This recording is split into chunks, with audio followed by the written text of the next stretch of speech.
बेटा आज हम लोग अपना स्टार्ट करने जा रहे हैं द लिविंग वर्ल्ड चैप्टर का लेक्चर नंबर 4। ठीक है, तो बेटा लास्ट टाइम में हमने देखा था लिविंग वर्ल्ड, जिसमें हमने लिविंग की बात की थी, उसके कैरेक्टर्स की, जिसमें हमने ग्रोथ को पढ़ लिया था। ठीक है, मैं आपको एक क्विक रिवीजन दे देता हूं। ग्रोथ के बारे में पढ़ा था, रिप्रोडक्शन के बारे में पढ़ा था, ओके, और एक किसके बारे में पढ़ा था, मेटाबॉलिज्म के बारे में पढ़ा था। और आज हम किसके बारे में पढ़ने जा रहे हैं, कॉन्शियसनेस के बारे में। ठीक है, तो हम लोग अपना स्टार्ट करते हैं आज कॉन्शियसनेस। देखो भाई,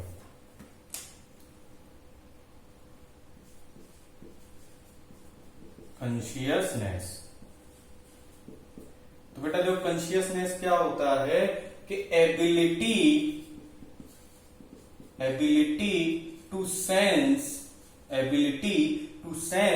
the surrounding, ability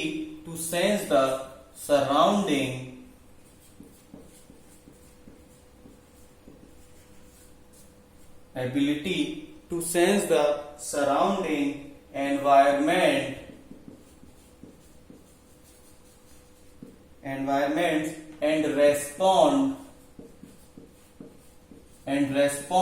to these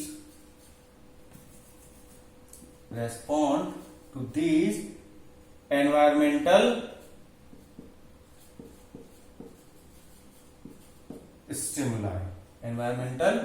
stimuli। तो देखो बेटा, मैंने यहां पे क्या लिखा है कॉन्शियसनेस के बारे में कि एबिलिटी टू सेंस, क्या है, एबिलिटी टू सेंस करने की एबिलिटी, द सराउंडिंग।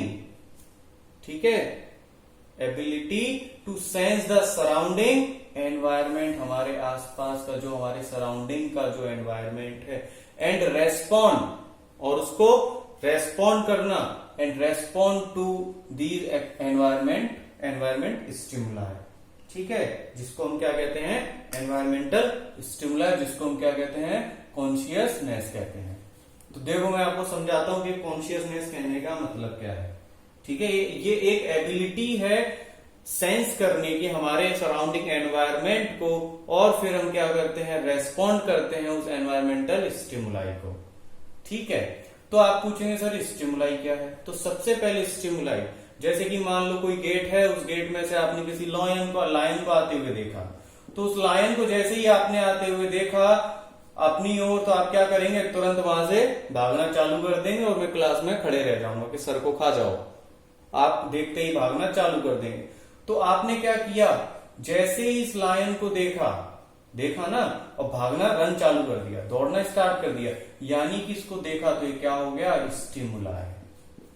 रेस्पॉन्स में क्या हो गया, रन, ये क्या हो गया हमारा, रेस्पॉन्ड। समझे, यानी इसको देखा कि ये जो लाइन है बहुत डेंजरस है, तो ये क्या हो गया हमारे लिए, स्टिमुलाई हो गया, और बदले में हमने रेस्पॉन्ड क्या किया, रनिंग स्टार्ट कर दी। क्या कर दी, रनिंग स्टार्ट कर दी। तो हमने अपने एनवायरमेंट में इसको देखा, तो स्टिमुलाई हमारा ये लायन हो गया। जस्ट एक एग्जांपल मैंने आपको इसके लिए दिया है। ठीक है, और पर्टिकुलर जब हम इसको समझते हैं कि भाई ये कॉन्शियसनेस होता कैसे हमारी बॉडी में, ये एबिलिटी के लिए काम कौन करता है, तो देखो मैं आपको इसमें और चीजें मैं आपको बताता हूं, और हम इसको डिटेल में समझते हैं कि बेटा ऐसा समझो कि आप हो, कौन हो, आप हो, और आप स्कूल जाने के लिए निकले हो। ठीक है, स्कूल जाने के लिए घर से बैग टांग के निकले हैं, और बाहर टेम्परेचर है 50 डिग्री सेल्सियस। कितना है, 50 डिग्री सेल्सियस टेम्परेचर है। अभी आप अपने घर पे हैं, कहां पे हैं, अपने घर पे, होम पे हैं, और जाना कहां पे है आपको, स्कूल।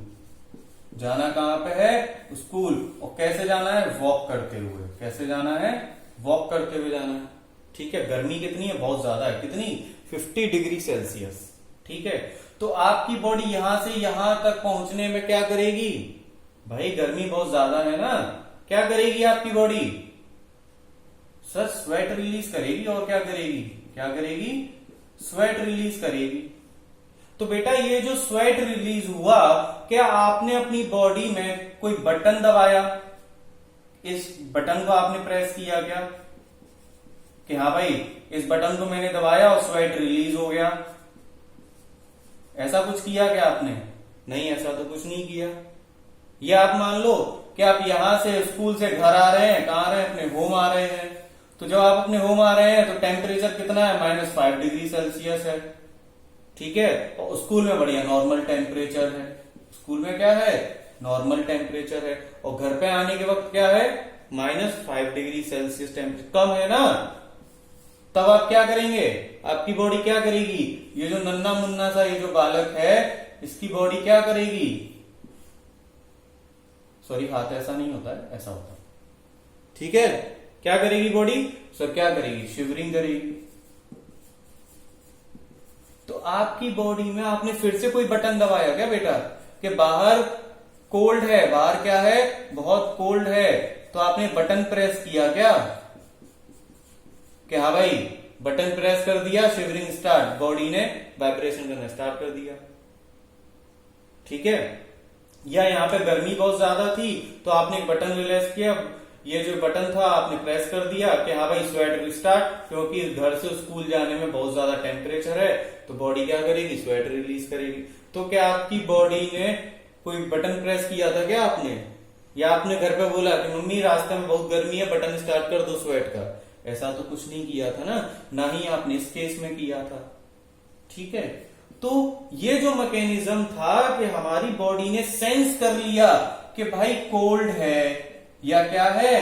बहुत ज्यादा गर्मी है, क्या है? बहुत ज्यादा गर्मी है, यानी कि समर है, हॉट है, बहुत ज्यादा टेम्परेचर 50 डिग्री है, ठीक है। और फिर आपकी बॉडी ने रेस्पॉन्स किया, क्या किया रेस्पॉन्स में बेटा? क्या किया रेस्पॉन्स में? स्वेट रिलीज किया, या टेम्परेचर बहुत कम था तो शिवरिंग किया। तो कैसे हुआ ये? कोई बटन तो रिलीज किया नहीं था आपने प्रेस, तो ये स्टिमुलाई हो गया, यानी कि जो गर्मी सर्दी थी ये क्या होगी? वो टेम्परेचर क्या हो गया? स्टिमुलाई हो गया। और रेस्पॉन्ड में हमारी बॉडी ने क्या किया? स्वेट रिलीज किया और शिवरिंग स्टार्ट किया। तो ये क्या है? कैसे हो रहा है ये एबिलिटी कैसे है? और इसी एबिलिटी को हम क्या बोलते हैं? कॉन्शियसनेस बोलते हैं। समझ में आई बात? इसी को हम क्या बोलते हैं? कॉन्शियसनेस बोलते हैं। तो बेटा ह्यूमंस में या एनिमल्स की हम बात करें तो बेटा ये हो किसकी वजह से रहा है? समझ में आई आपके बात कि ये हो किसकी वजह से रहा है? तो देखो ह्यूमंस में किसकी वजह से होता है, देखो मैं आपको बताता हूं। देखो जो बेटा ऑर्गेनिज्म जो होता है ना, ये देखो ये जो ऑर्गेनिज्म है ये अपने एनवायरमेंट के साथ ही रहता है। जो भी कुछ एनवायरमेंट में होगा ये उसको झेलेगा, और ये कुछ नुकसान करेगा तो एनवायरमेंट झेलेगा, फिर हमें झेलना पड़ेगा। ये चीज होती है, ठीक है। तो एनिमल्स की मैं बात करूं कि जब भाई टेम्परेचर बहुत ज्यादा था या टेम्परेचर बहुत कम था, हमारी बॉडी स्वेट रिलीज कर रही थी, शिवरिंग कर रही थी। किसकी वजह से कर रही थी? कौन सा सिस्टम है हमारी बॉडी में? कोई तो सिस्टम होगा, क्योंकि हमने कोई भी बटन प्रेस नहीं किया है, समझे। तो किसकी वजह से है?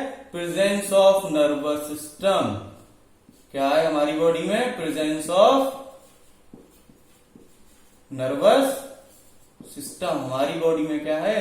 वो नर्वस सिस्टम है जो ये सब कोऑर्डिनेट करता है, ठीक है। कि भाई बाहर टेम्परेचर बहुत ज्यादा है तो चलो स्वेट रिलीज करो, बाहर टेम्परेचर बहुत कम है, चलो भाई क्या करो? शिवरिंग स्टार्ट करो। तो बेटा ये तो हमने बात की थी एनिमल्स के केस में, ठीक है। ये सब हमारी बॉडी में नर्वस सिस्टम कर रहा है। अगर मैं बात करूं प्लांट्स की, तो बेटा हम लोग पढ़ चुके हैं कि प्लांट्स में नर्वस सिस्टम नहीं होता है, तो बेचारे वो कैसे पता लगाएंगे? उनको कैसे पता लगेगा? वो कैसे सेंस करेंगे और रेस्पॉन्ड करेंगे एक्सटर्नल फैक्टर्स को, ठीक है। तो उनके पास होता है क्या? Body surface. किससे करेंगे? Through body surface. किससे करेंगे? थ्रू बॉडी सरफेस से करेंगे, ठीक है कि नहीं?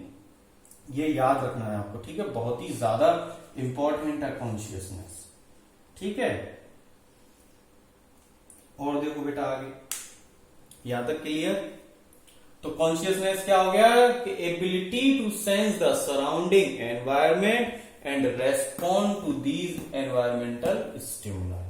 क्लियर है? वो स्टिमुलाई कुछ भी हो सकता है, ठीक है, कुछ भी हो सकता है, जैसे मैंने टेम्परेचर की बात की थी, ठीक है, एनीथिंग। एक लायन की मैंने आपसे बात की, वो कुछ भी हो सकता है।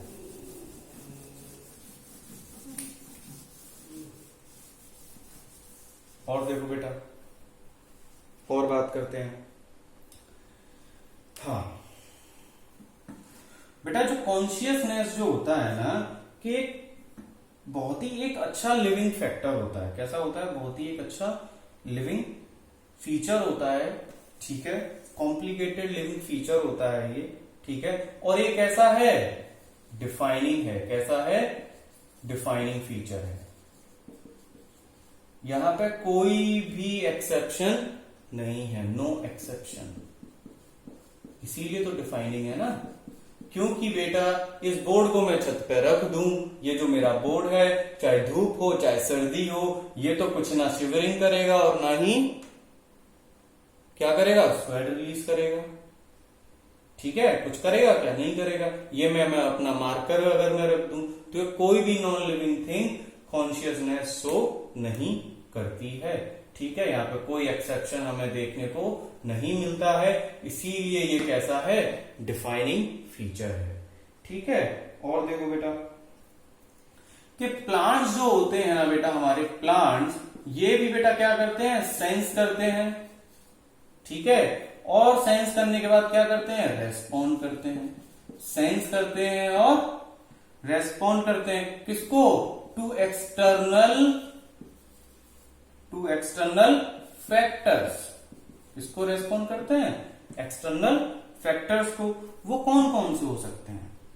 क्या क्या हो सकते हैं? एग्जाम्पल जैसे लाइट हो सकता है, वाटर हो सकता है, टेम्परेचर हो सकता है, और क्या एग्जाम्पल मैं दे सकता हूं?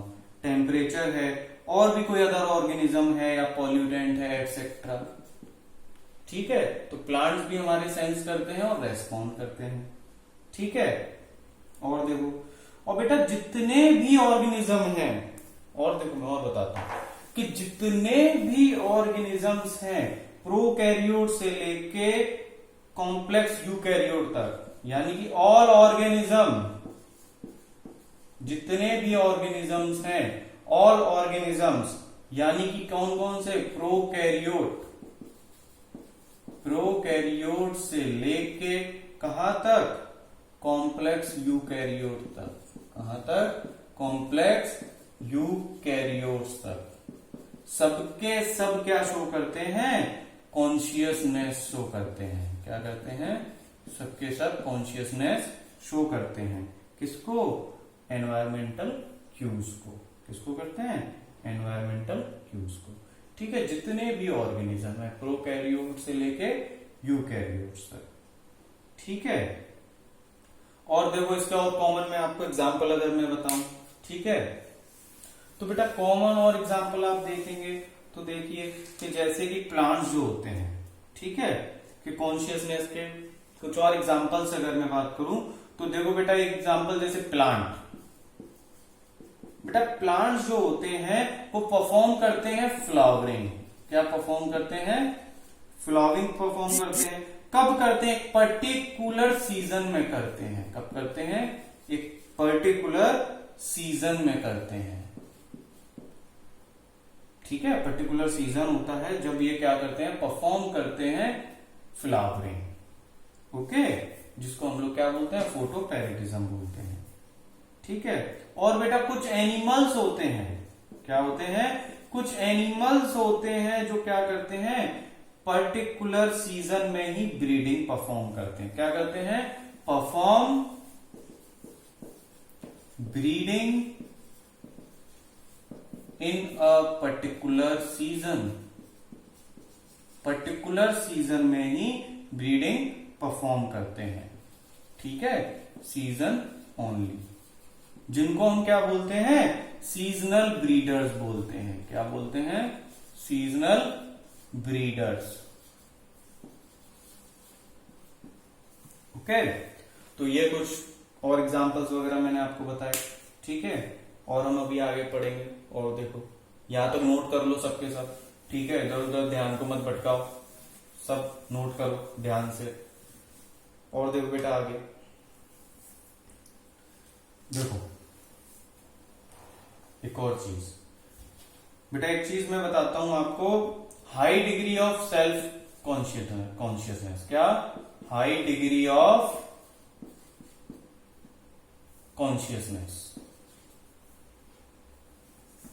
सेल्फ कॉन्शियसनेस लिखता है, high degree of self consciousness. बेटा देखो इसका क्या है मतलब, बहुत ही इंटरेस्टिंग है, ध्यान से सुनो। कि बेटा ऐसे मान लो कि मेरे पास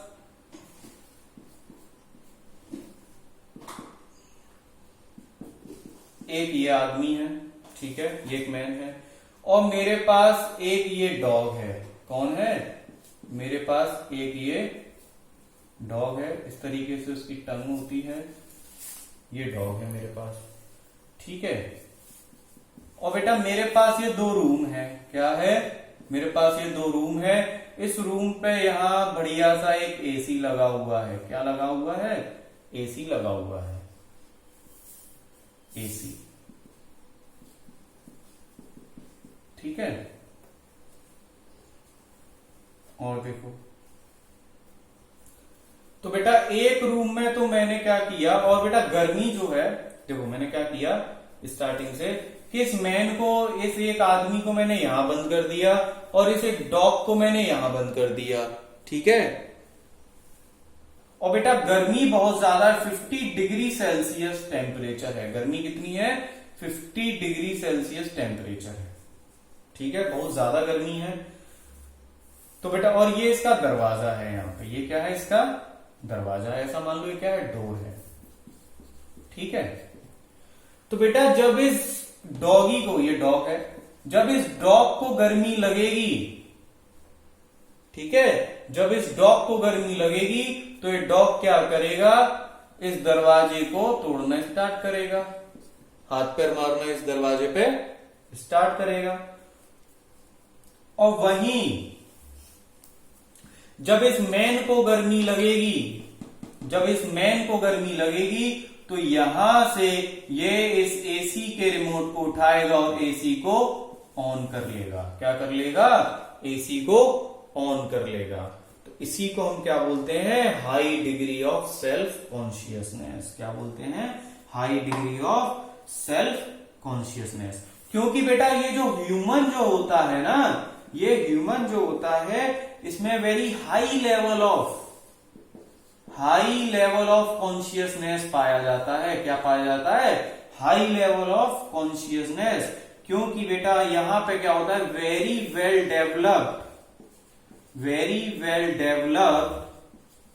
क्या होता है? Very well developed nervous system होता है। क्या होता है?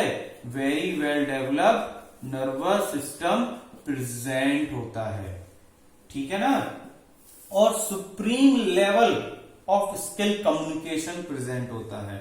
और क्या होता है?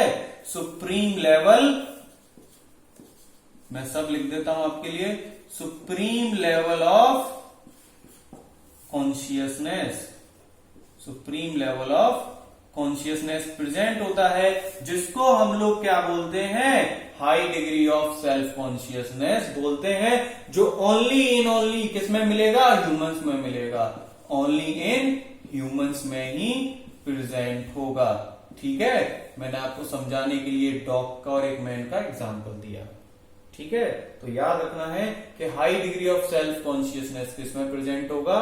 ओनली इन ह्यूमंस में प्रेजेंट होगा, ठीक है। क्योंकि बेटा ह्यूमन जो होता है वेरी फास्ट होता है, वेरी फास्ट रेस्पॉन्ड होता है टुवर्ड्स द एक्सटर्नल स्टिमुलाई, ठीक है। ह्यूमंस जो होते हैं वेरी फास्ट होते हैं टू द एक्सटर्नल स्टिमुलाई। जैसे कि बेटा अभी मैं आपको मान लो क्लास में पढ़ा रहा हूं, आपने लायन को गेट से आते हुए देखा, तो आप सब क्या करेंगे? तुरंत भागना स्टार्ट कर देंगे, मुझसे कोई बोलेगा भी नहीं, सबके सब भागना स्टार्ट कर देंगे कि सर को खा जाओ, हमें छोड़ दो, हम छोटे से बच्चे हैं, ठीक है। सबके सब भागना स्टार्ट कर जाएंगे, ठीक है। ह्यूमंस जो है बेटा फिर से मैं यहां लिखता हूं, ह्यूमंस जो होते हैं बेटा वेरी फास्ट होते हैं। क्या होते हैं? वेरी फास्ट होते हैं। किसमें होते हैं? रेस्पॉन्ड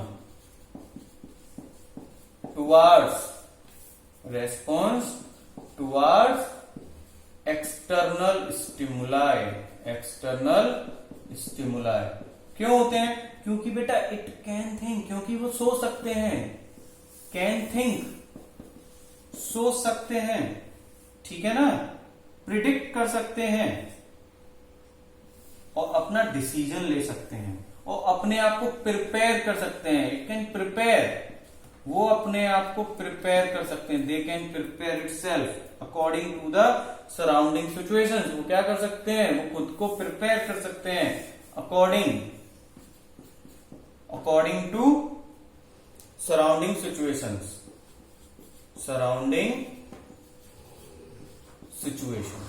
कि हमारे आसपास क्या होने वाला है उस सिचुएशन के हिसाब से हम लोग खुद को क्या कर सकते हैं? प्रिपेयर कर सकते हैं।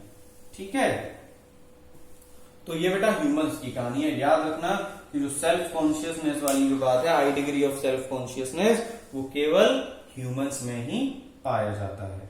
ठीक है, ये याद रखना है। ये हो गई हमारी कहानी। देखो, अब इसके रिगार्डिंग मैं आपको एक चीज और बताता हूं बेटा। देखो क्या है वो, कि बेटा मान लो कोई कोमा पेशेंट है। क्या है? कोई कोमा पेशेंट है। आप कहेंगे कि सर ये जो कोमा पेशेंट है ये तो बेचारा मरा पड़ा है, ये लिविंग है कि नॉन लिविंग है? कैसे बात करेंगे हम इसमें, क्या हो रहा है क्या नहीं हो रहा है इसकी बॉडी में? तो बेटा ये जो कोमा पेशेंट जो है, इसका ब्रेन क्या है? डेड है। ब्रेन डेड है, ठीक है ना। और ये सपोर्टेड है किससे? By machines. सपोर्टेड है किससे? By machines. और देखो इसका जो हार्ट है वो भी रिप्लेस हो चुका है। हार्ट एंड लंग्स क्या भी हो चुके हैं? रिप्लेस हो चुके हैं। फिर भी इसमें कॉन्शियसनेस होता है। फिर भी इसमें क्या है? ऑल्सो, सॉरी ऐसे लिखते हैं, also has consciousness. Also has consciousness. आप कहेंगे सर कुछ रेस्पॉन्स तो कर ही नहीं रहा है, फिर ये कॉन्शियसनेस क्यों है? लिविंग क्यों है? क्यों लिविंग है? पता है बेटा क्यों लिविंग है? क्योंकि इसकी जो बॉडी है वो मेडिसिन को क्या कर रही है? रेस्पॉन्ड कर रही है। जो कोमा पेशेंट है, इसकी जो बॉडी है वो मेडिसिन को क्या कर रही है? रेस्पॉन्ड कर रही है। और इसमें कॉन्शियसनेस तो है, ठीक है, लेकिन इसमें खास बात है, it has lost the coordination. It has lost the coordination. किसके साथ coordination? Coordination of organs of different body parts. ठीक है ना, डिफरेंट बॉडी पार्ट्स। तो बेटा इसकी देखो फिर से मैं बात करता हूं, एक कोमा पेशेंट है, उसका ब्रेन डेड है, मशीन पे सपोर्टेड है, उसका हार्ट लंग्स रिप्लेस हो गया है, लेकिन उसके पास फिर भी कॉन्शियसनेस है। यानी कि वो क्या है? फिर भी हम उसको लिविंग कह रहे हैं, नॉन लिविंग नहीं है, क्योंकि इसकी जो बॉडी है वो क्या कर रही है? मेडिसिन को रेस्पॉन्ड कर रही है, इसके पास कॉन्शियसनेस है। ठीक है, लेकिन इसके जो डिफरेंट बॉडी पार्ट्स हैं ना, वो आपस में जो ऑर्गन्स हैं डिफरेंट बॉडी पार्ट्स के, वो आपस में कोऑर्डिनेट नहीं कर रहे हैं। जिसका मतलब ये है कि इसके पास सेल्फ कॉन्शियसनेस नहीं है। इसके पास सेल्फ कॉन्शियसनेस नहीं है, ये याद रखना है। ठीक है, हो गई बात। ये कॉन्शियसनेस की हमने बात की अभी। फिर देखो आगे बेटा, कॉन्शियसनेस में और भी हम थोड़ा बहुत और भी पढ़ते हैं। देखो क्या क्या पढ़ते हैं कि एक मैं आपसे यहां पे बात करूंगा किसकी? होम्योस्टेसिस की। कॉन्शियसनेस के और भी तो वेरी इंपॉर्टेंट कैरेक्टर होते हैं लिविंग के। ठीक है, होम्योस्टेसिस क्या है? होम्योस्टेसिस। तो बेटा ये जो होमियो है, देखो ये दो वर्ड से मिलके बना है होम्योस्टेसिस। एक तो होमियो, दूसरा स्टेसिस। ठीक है, तो बेटा होमियो का मतलब होता है सेम। इसका क्या मतलब है? सेम। स्टेसिस का मतलब होता है स्टेज, यानी कि सेम स्टेज। इसका मतलब क्या है, देखो डेफिनेशन अगर मैं इसकी लिखूं तो डेफिनेशन का मतलब क्या है कि लिविंग बॉडी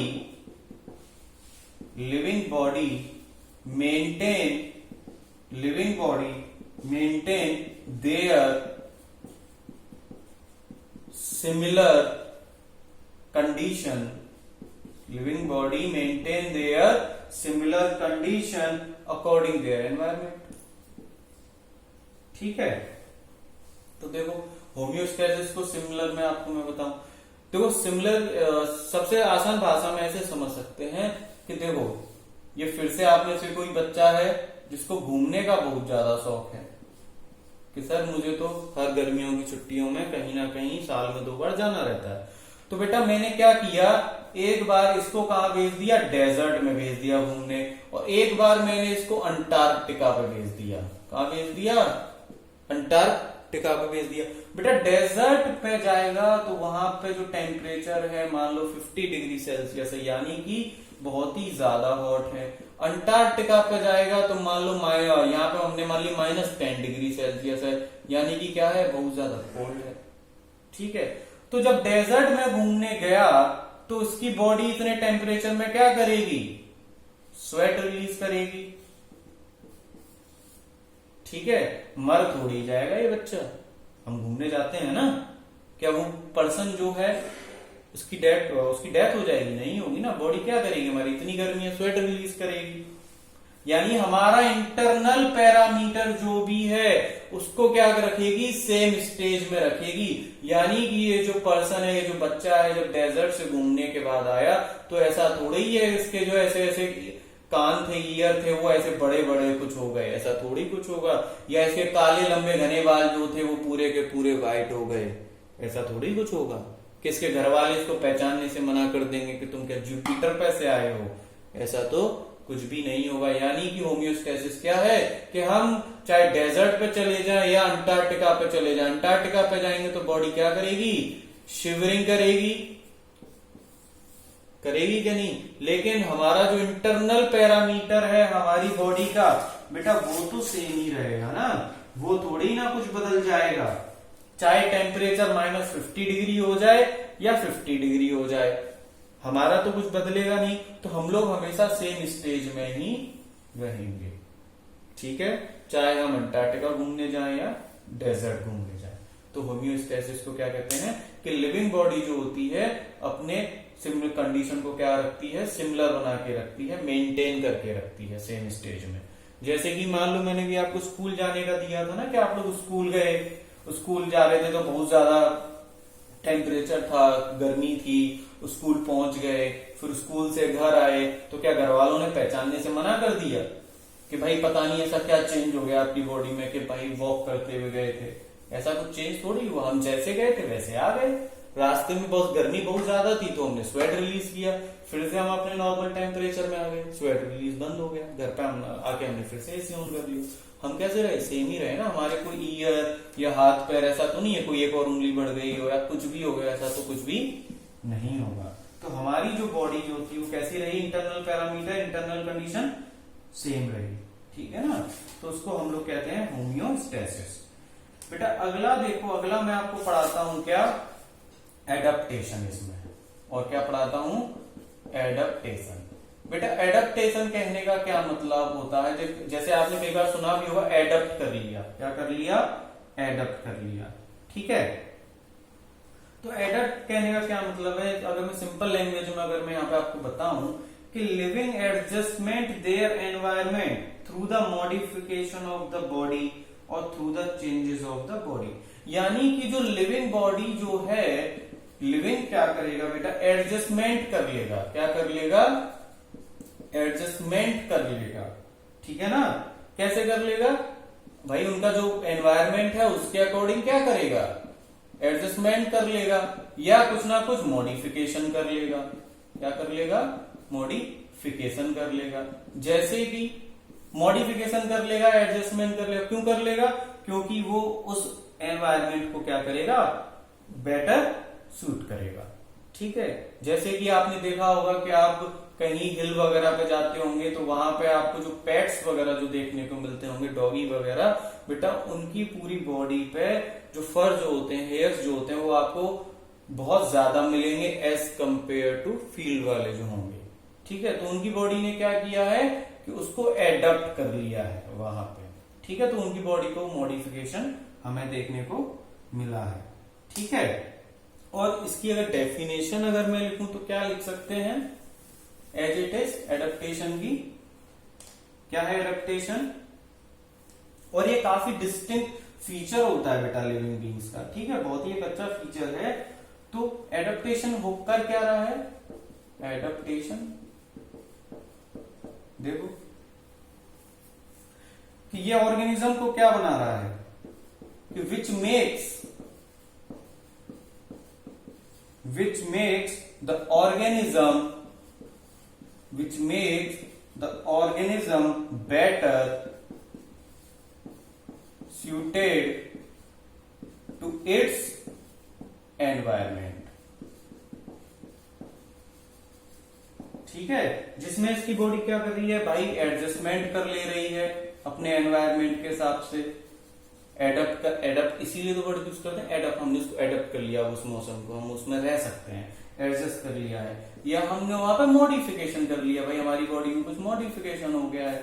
जैसे कि कैमल वगैरह में आप देख सकते हैं, वो डेजर्ट में रहता है, उसको पानी नहीं मिलता है, तो उसकी बॉडी में एक अलग हम लोगों को एडेप्टेशन देखने को मिलता है, ये वाटर को स्टोर करके रख सकता है अपनी बॉडी में।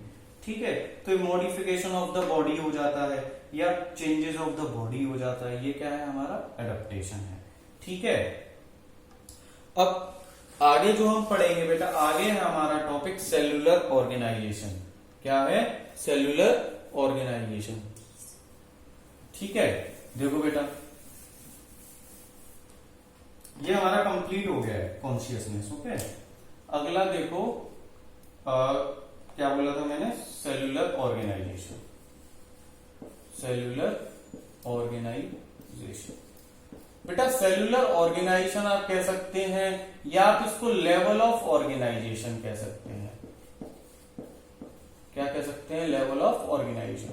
यानी कि ये क्या बता रहा है कि ये जो ऑर्गेनिज्म है उसमें सेल का क्या ऑर्गेनाइजेशन है, क्या लेवल है, सेल्यूलर लेवल पे वो किस लेवल का बना हुआ है।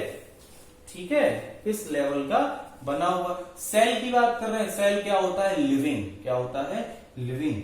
ठीक है ना, तो सबसे पहले हम सेल के बारे में जानते हैं कि सर क्या होता है cell. Cell is the basic unit of life. क्या है, cell is the basic unit of life. Life की बेसिक यूनिट है ना, बचपन से पढ़ते हुए आ रहे हैं। तो यानी कि यहाँ पे किसके लिए होगा, लिविंग के लिए होगा, केवल लिविंग के लिए ही बात कर रहे हैं। तो ये क्या हो गया, डिफाइनिंग फीचर हो गया ना, ये क्या हो गया, डिफाइनिंग फीचर हो गया कि नहीं। हम एक डेफिनेशन बचपन से पढ़ते आ रहे हैं कि क्या पढ़ते आ रहे हैं सर, कि cell is the basic structural and fundamental and functional unit of living organism. क्या है cell, cell is the fundamental structural and functional unit of life. इसीलिए क्या है, डिफाइनिंग प्रॉपर्टी होता है। अब बेटा बहुत सारे ऑर्गेनिज्म होते हैं, देखो सेल से मिलके तो यूनिसेलुलर भी होते हैं, मल्टी सेलुलर भी होते हैं। ठीक है ना, यूनि का मतलब जानते हैं ना, यानी सिंगल सेल, किससे मिलके बना है, सिंगल सेल। अब ये मत कहना सर कि अब यूनिसेलुलर हमको नहीं आता है, बचपन से पढ़ते हुए आ रहे हो। मल्टी सेलुलर यानी कि कंपोज्ड ऑफ मेनी सेल्स। ये किससे बना होगा, कंपोज्ड ऑफ मेनी सेल्स। तो ये कैसा होता है बेटा, डिफाइनिंग प्रॉपर्टी होता है। ठीक है ना, सेलुलर ऑर्गेनाइजेशन की हम बात करते हैं कि बेटा जितने भी ऑर्गेनिज्म, लिविंग ऑर्गेनिज्म होते हैं, वो सारे के सारे इस सेल से मिलके बने हुए होते हैं। या तो सिंगल सेल का होगा जिसको हम यूनिसेलुलर कहेंगे, या कंपोज्ड ऑफ मेनी सेल्स होगा जिसको हम मल्टीसेलुलर कहेंगे। ठीक है ना, अब यूनिसेलुलर ऑर्गेनिज्म जो होगा वो भी अपना पूरा का पूरा इंडिपेंडेंट एग्जिस्टेंस दिखाएगा, परफॉर्म करेगा अपने सारे के सारे एसेंशियल फंक्शंस ऑफ लाइफ, उसी सिंगल सेल से करेगा कि नहीं करेगा। ठीक है, तो देखो कि कैसे और लेवल ऑफ ऑर्गेनाइजेशन लिखते हैं हम लोग। चलो बताओ भाई, अरे कोई तो बता दो। क्यों भाई, ये भी नहीं पता है। सेल है, सबसे पहले क्या होगा, सेल होगा। सेल के बाद क्या बनेगा, टिश्यू बनेगा। टिश्यू के बाद क्या बनेगा, ऑर्गन बनेगा। बहुत सारे टिश्यू मिलके क्या बनाएंगे, ऑर्गन बनाएंगे। ऑर्गन मिलके क्या बनाएगा, ऑर्गन सिस्टम बनाएगा। क्या बनाएगा, ऑर्गन सिस्टम बनाएगा। अभी ऑर्गन सिस्टम बन जाएगा, क्या बनेगा, एक ऑर्गेनिज्म बनेगा। इसी तरह से तो पूरा का पूरा लेवल ऑफ ऑर्गेनाइजेशन हम कहते हैं, ठीक है ना। और किसी भी अगर सेलुलर स्ट्रक्चर की हम बात करें तो बेटा उसमें सबसे पहले सेल का होना बहुत जरूरी है ना, प्रेजेंस ऑफ सेल बहुत जरूरी है। और जब सेल होगा तो सेल के रिगार्डिंग क्या होंगे, वहां पर सेल ऑर्गेनेलीज भी प्रेजेंट होंगे। क्या होंगे, सेल ऑर्गेनेलीज भी वहां पे क्या होंगे, प्रेजेंट होंगे। जैसे माइटोकॉन्ड्रिया, न्यूक्लियस है, मैं जस्ट एग्जांपल आपको दे रहा हूं, ठीक है। तो सेलुलर ऑर्गेनाइजेशन कैसा है, डिफाइनिंग प्रॉपर्टी है। कैसा है, डिफाइनिंग प्रॉपर्टी है, याद रखना है, ठीक है। ये हमने जो अपने हमारा जो लिविंग था, इसके पांचों कैरेक्टर हमने देख लिए, फीचर देख लिए, सबके बारे में हमने बात कर ली, ठीक है। अब आप लोग अपने क्वेश्चंस वगैरह सॉल्व करना स्टार्ट कर लें इसके ऊपर, ठीक है। और भी अदर कैरेक्टरिस्टिक्स है, बच्चे बात करते हैं सर और भी तो अदर कैरेक्टरिस्टिक्स हैं लिविंग्स की। देखो अदर कैरेक्टरिस्टिक्स क्या हो सकती हैं, जैसे कि भाई लिविंग की बात कर रहे हैं, अदर कैरेक्टरिस्टिक्स की क्या होता है बेटा, जैसे सेल डिवीजन है, रेस्पिरेशन है, ये सब कौन शो करता है, लिविंग करता है ना। स्टिमुलेशन अभी हमने देखा, स्टिमुलेशन रेस्पॉन्स, स्टिमुलेशन रेस्पॉन्स। और क्या हो सकता है, एक्सक्रीशन हो सकता है, और भी बहुत सारे एक्सेट्रा, और भी बहुत सारे इनके अदर कैरेक्टरिस्टिक्स हो सकते हैं। जैसे सप्लाई ऑफ ब्लड है, सप्लाई ऑफ वाटर है, ये सब भी हो सकता है, ठीक है। ये सब अदर कैरेक्टरिस्टिक्स हैं। तो बेटा यहां पे हमारा लिविंग का कैरेक्टर्स जो है वो कंप्लीट हो गया, ठीक है। अगला जो हम यहाँ पे हम बात करेंगे वो क्या है, अगला टॉपिक हम लोगों का बायोडायवर्सिटी। अब नेक्स्ट हम किसकी बात करेंगे, बायोडायवर्सिटी की। देखो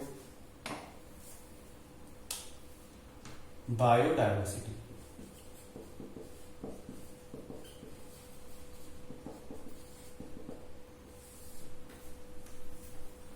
तो बेटा ये जो बायोडायवर्सिटी है आपने पहले सुन तो काफी बार रखा होगा कि बायोडायवर्सिटी। तो देखो इतना तो आपको पता लग गया, सर बायो का मतलब क्या होता है, लिविंग, और डायवर्सिटी का मतलब क्या है, वैरायटी, वेरिएशन। तो यहां पे मैं बात किसकी कर रहा हूं कि लिविंग में वैरायटी, लिविंग में वैरायटी। और लिविंग की पढ़ाई हम कहां पे कर रहे हैं, स्टडी अर्थ पे, यानी कि अर्थ पे लिविंग की कितनी वैरायटी प्रेजेंट है, यही तो क्या है हमारी बायोडायवर्सिटी, जिसको हम कहते हैं, किस क्या कहते हैं, बायोडायवर्सिटी। जैसे कि मैं आपको एग्जांपल दूं कि बेटा आप अपने घर से कहा गए, स्कूल जा रहे हैं, ठीक है, स्कूल जा रहे हैं। तो स्कूल जब आप जाते हैं तो बेटा वहां रास्ते में बहुत सारे टाइप के प्लांट्स देखने को मिलते हैं, एनिमल्स देखने को मिलते हैं, ठीक है। तो क्या वो सारे के सारे एनिमल्स जो प्लांट्स हैं, क्या आप सबके नाम जानते हैं, जितने भी रास्ते में पड़ते हैं, ये आपका रास्ता है घर से जाने के लिए, ठीक है। बहुत सारे प्लांट्स पड़ते होंगे जो कि देखने में अलग होंगे, ठीक है, जेनेटिकली अलग होंगे, उनमें बहुत डिफरेंस होगा।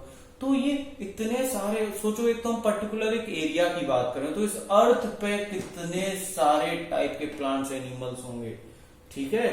उसी को तो हम क्या कहते हैं, बायोडायवर्सिटी कहते हैं कि लिविंग में वैरायटी। प्लांट्स हमने नाम लिया लेकिन प्लांट्स में ही कितनी वैरायटी है, समझे, उसी का मतलब क्या है, बायोडायवर्सिटी। अगर मैं यहाँ पे डेफिनेशन लिखूं तो क्या, और सबको नोट करते जाइए सब लोग, ठीक है, सब लोग नोट करिए वीडियो पॉज करके। तो बेटा बायोडायवर्सिटी के बारे में क्या लिख सकता हूं कि वेरिएशन in morphological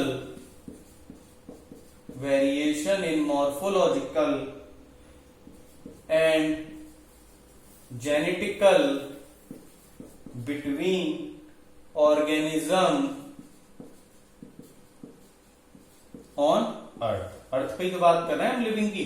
तो बेटा ये जो लिविंग ऑर्गेनिजम्स हैं, हमारे ऑर्गेनिजम्स जो हैं, उनमें कितना ज्यादा वेरिएशन है। देखें, मॉर्फोलॉजिकल मतलब एक्सटर्नल कैरेक्टर, एक्सटर्नल फीचर की बात करें कि बाहर से दिख कैसा रहा है, और जेनेटिकल वो सब कितने अंतर में होंगे। उन लोगों में जितने भी ऑर्गेनिज्म है उन सब में कितना वेरिएशन होगा, मॉर्फोलॉजिकल और जेनेटिकल। ठीक है, इन सब की स्टडी करते हैं हम, इन सब की स्टडी करते हैं। जो वेरिएशन जो है मॉर्फोलॉजिकल हो या जेनेटिकल हो ऑर्गेनिजम्स के बीच में, इसी को हम क्या कहते हैं, बायोडायवर्सिटी कहते हैं। ठीक है, देखो कितने सारे ऑर्गेनिजम्स होते हैं। ठीक है, जब हम स्कूल जाते हैं हमें कितने सारे टाइप के प्लांट्स मिलते हैं जिनको हम जानते भी नहीं है। तो हमारे इस अर्थ पर टोटल कितने सारे टाइप के प्लांट होंगे, उनके फीचर्स अलग होंगे, वो दिखते अलग होंगे, जेनेटिकली अलग होंगे, यानी जीन्स के बेसिस पे अलग होंगे। अगर मैं आपसे कहूं कि चलिए मैंने आपको जुपिटर भेज दिया, तो आप बेटा ये बताइए कि आप वहां की बायोडायवर्सिटी को हेल्प कर सकते हैं क्या बेटा? अगर मैं कहूं कि भाई हेल्प करना है हमें, हेल्प ऑफ बायोडायवर्सिटी, चलिए इसको हम समझते हैं। ठीक है, कि भाई ये हम इसकी हेल्प कैसे कर सकते हैं। इतनी ज्यादा डायवर्सिटी है कि इसकी हमें हेल्प करनी है। कैसे हेल्प करेंगे अगर जुपिटर पर चले गए? ठीक है, क्या क्या करेंगे? अगर हमें कुछ आता ही नहीं है तो हमें किन चीजों की जरूरत पड़ेगी बायोडायवर्सिटी की हेल्प करने के लिए? ठीक है, तो समझो, सबसे पहले बेटा हमें जरूरत पड़ेगी आइडेंटिफिकेशन की। किसकी जरूरत पड़ेगी? आइडेंटिफिकेशन की, क्योंकि हमें सबसे पहले आइडेंटिफाई करना पड़ेगा कि भाई ये प्लांट है कि नहीं है, पहली बात। ठीक है, तो सबसे पहले हमें आइडेंटिफिकेशन करने की जरूरत पड़ेगी। जितनी भी बायोडायवर्सिटी है कि कहीं एक जैसे प्लांट है, अलग अलग प्लांट हैं, उन सबको पहले हमें आइडेंटिफाई करना पड़ेगा। ठीक है, उसके बाद हमें क्या करना है, हमें नोमेनक्लेचर भी करना है। क्या करना है? नोमेनक्लेचर भी करना, उनका नाम भी तो रखना है। ऐसा थोड़ी है किसी प्लांट का नाम सीता गीता रख दोगे, तो हमें उनका नोमेनक्लेचर भी करना है, जितने भी ऑर्गेनिजम्स हैं। ठीक है, और हमें फिर क्या करना है, हमें क्लासिफिकेशन भी तो करना है उसी के अकॉर्डिंग कि भाई कौन सा प्लांट किसके अंदर कौन सी फैमिली में जाएगा, जब कोई भी ऑर्गेनिज्म है। ठीक है, ऐसे ही तो करते हैं हम लोग कि भाई कोई भी प्लांट है, एनिमल है, एनिमल की बात कर लिए। जैसे ही हम रेप्टाइल बोलते हैं, तो रेप्टाइल जब बोलते हैं तो हमें चीजें समझ में आने लगती हैं कि कोई ये जो रेप्टाइल जो होगा कैसे उसका मूवमेंट होगा, यूं यूं यूं यूं चल रहा होगा, ऐसे चल रहा होगा कि नहीं, तो रेप्टाइल समझ में आता है ना कि ये स्नेक हो सकता है। ठीक है, लिजार्ड हो सकती है। ठीक है, तो आइडेंटिफाई जरूरी है ना पहले तो, कि आइडेंटिफिकेशन होगा तभी तो पता लगेगा, और फिर उसका नेम होगा। ठीक है, और फिर उसका क्लासिफिकेशन होगा। तो बायोडायवर्सिटी की हेल्प करने के लिए हमें इन तीनों चीजों की जरूरत पड़ती है। ठीक है, identification of organisms among biodiversity, nomenclature of organisms among their biodiversity, and classification of or grouping of organism among their biodiversity। इन तीनों को मिला के क्या होगा, हेल्प होती है किसकी? बायोडायवर्सिटी की। ओके, और देखो, तो बेटा ये जो आइडेंटिफिकेशन है, ये नोमेनक्लेचर है, क्लासिफिकेशन है, इसके लिए हमारे पास कुछ ना कुछ रूल्स होते हैं। क्या होते हैं? कुछ ना कुछ रूल्स होते हैं। ठीक है, जैसे कि मैं आपको बताता हूं, जब हम इसकी हेल्प वगैरह करेंगे तो कैसे करेंगे। ठीक है, तो देखो, ये जो आइडेंटिफिकेशन जो हम लोग कर रहे हैं, ये जो आइडेंटिफिकेशन हम कर रहे हैं बेटा, आप किसी फॉरेस्ट में गए, आइडेंटिफिकेशन की मैं बात कर रहा हूं। आइडेंटिफिकेशन हम धीरे धीरे सबकी बात करेंगे कि बेटा आप किसी फॉरेस्ट में गए, आपने किसी ऑर्गेनिज्म को यूं यूं चलते हुए देखा। ठीक है, तो बेटा एक चीज तो ऐसी हो सकती है कि आपने पहले इस तरीके के किसी ऑर्गेनिज्म को देख रखा है? जैसे ही आपने देखा, आपके ब्रेन पे क्या गया? जैसे ही आपकी आईज ने देखा, ब्रेन के पास मैसेज गया तो ब्रेन ने बोला कौन है ये? स्नेक हो सकता है, क्योंकि जो हमारी बॉडी थी, ब्रेन जो था वहां पे, उसने उसको पहले से स्टोर कर रखा था, बचपन से पढ़ते हुए आ रहे थे। एक तो ये हो सकता है, क्योंकि उसकी कैरेक्टरिस्टिक के बारे में हमें पहले से पता था। और दूसरा केस क्या हो सकता है कि जब वो स्नेक जो था इस तरीके से यूं चल रहा था, तो हम उसके जो कैरेक्टर हैं, फीचर्स जो है, उसको नोट करेंगे, लिख के लाएंगे, और फिर उसको मैच करेंगे, और फिर उसको हम क्लासिफाई करेंगे कि हाँ भाई ये स्नेक हो सकता है। ठीक है। अब जैसे कि कोई लायन है, तो हमें लायन का स्टार्टिंग से पता है ना, बचपन से, कि भाई ये क्या होता है, ये बहुत डेंजरस होता है, जहां भी दिखे भागना स्टार्ट कर दो, है कि नहीं? तो हमने बचपन से पढ़ा। तो जैसे ही दिखता है, हम हमारी ब्रेन में क्या होता है, मेमोरी से मैच होता है, और हम लोग भागना स्टार्ट कर देते हैं। इसी तरीके से तो आइडेंटिफिकेशन करते हैं। ठीक है। अगर हमें पहले से नहीं पता होता तो हम क्या करते, उसके फीचर्स जो है, कैरेक्टरिस्टिक्स जो है, उसको नोट करते और फिर उसको मैच करते, तो उसका मेन फीचर जो वो निकल के आता, आइडेंटिफिकेशन होता, फिर उसका क्लासिफिकेशन होता। ठीक है कि हाँ भाई ये जो लायन है वो कैसा है, बहुत ही ज्यादा डेंजरस है। ठीक है, ऐसा होता है। तो बेटा ये जितना भी हम आइडेंटिफिकेशन, नॉमेनक्लेचर, क्लासिफिकेशन जो करते हैं, वो हम किसी ना किसी रूल्स के अकॉर्डिंग करते हैं, तो जिसको हम कहते हैं क्या, टैक्सोनॉमी। क्या कहते हैं? टैक्सोनॉमी के अंदर करते हैं। तो समझो ये टैक्सोनॉमी, ये वर्ड से बच्चे डरते बहुत हैं, इसे डरना नहीं है। ठीक है, बहुत ही आसान है टैक्सोनॉमी। तो देखो बेटा यहाँ पे क्या मतलब है इसका। तो बेटा टैक्सोनॉमी में दो वर्ड आते हैं, जैसे कि समझो, एक तो टैक्सेस, एक होता है नोमोस। बेटा ये जो टैक्सोनॉमी है, दो वर्ड से मिलके बना है, टैक्सेस और नोमोस। तो टैक्सेस का मतलब होता है अरेंजमेंट। क्या मतलब होता है? अरेंजमेंट। और नोमोस का मतलब होता है लॉ। क्या मतलब होता है? लॉ। यानी अरेंजमेंट करना है कुछ लॉ के बेसिस पे। ठीक है, तो टैक्सोनॉमी क्या हो गया कि taxonomy is the study of principles,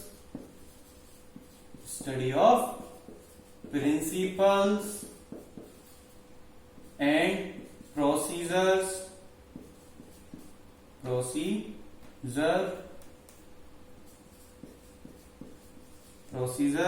of classification. ठीक है, तो टैक्सोनॉमी जो क्या है बेटा, वो स्टडी है किसका, प्रिंसिपल का एंड प्रोसीजर्स का ऑफ क्लासिफिकेशन का। यानी कि हम लिविंग बींग्स का जो भी अरेंजमेंट करेंगे, वो हम किसी ना किसी लॉ के बेसिस पर करेंगे, जिसमें हमने बात की थी किसकी, जैसे आइडेंटिफिकेशन है, नॉमेनक्लेचर है, क्लासिफिकेशन है, उन सब में हम यहाँ पे बात करते हैं। ठीक है, और देखो आगे, ये टैक्सोनॉमी है हमारी। और भी बहुत ज्यादा हम आगे बात करेंगे अभी टैक्सोनॉमी के बारे में। तो टैक्सोनॉमी में बेटा हम बात किस किस की करते हैं? ठीक है, कई सारी स्टडीज की हम बात करते हैं यहाँ पे। ठीक है, किसकी स्टडी की? जैसे कि पहले identification.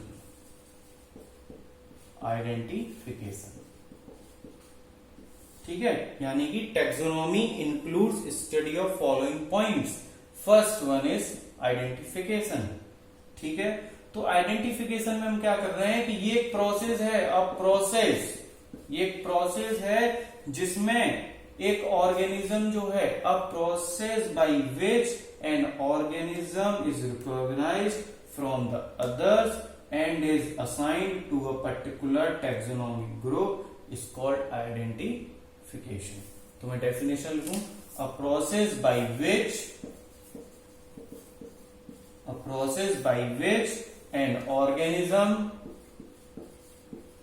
an organism is recognized, उसको हम क्या करते हैं, पहचानते हैं, रिकॉग्नाइज करते हैं, recognized from the others and is assigned to a particular taxonomic to a particular taxonomic group is called identification। तो बेटा यहाँ पे हम क्या कर रहे हैं, ये एक प्रोसेस है जिसमें एक ऑर्गेनिज्म को रिकॉग्नाइज करते हैं बाकी और ऑर्गेनिजम्स और उसको हम असाइन करते हैं पर्टिकुलर टैक्सोनॉमिक ग्रुप में, उसको हम एक प्रॉपर प्लेस देते हैं। ठीक है, ये हमारा आइडेंटिफिकेशन है जिसकी हम बात कहां पे कर रहे हैं, टैक्सोनॉमी के अंदर ही करते हैं। और भी हम फुल डिटेल यहाँ पे भी जाएंगे सबके बारे में। ठीक है, एक एक करके लेवल हम अपना अप करेंगे। दूसरा है बेटा हमारा नॉमेनक्लेचर। देखो बेटा नॉमेनक्लेचर, नॉमेनक्लेचर से तो पता लगी गया कि क्या करते हैं, नेमिंग करते हैं। यहाँ पे क्या करते हैं, नेमिंग ऑफ ऑर्गेनिज्म। क्या कर रहे हैं, नेमिंग ऑफ ऑर्गेनिज्म। उस ऑर्गेनिज्म का क्या कर रहे हैं, नामकरण कर रहे हैं। कैसे कर रहे हैं, अकॉर्डिंग टू साइंटिफिक रूल्स। कौन से scientific rules, international scientific rules के अकॉर्डिंग हम क्या कर रहे हैं, नॉमेनक्लेचर कर रहे हैं, जिसको हम क्या कहते हैं, नॉमेनक्लेचर। ठीक है, naming of organisms according to international scientific rules.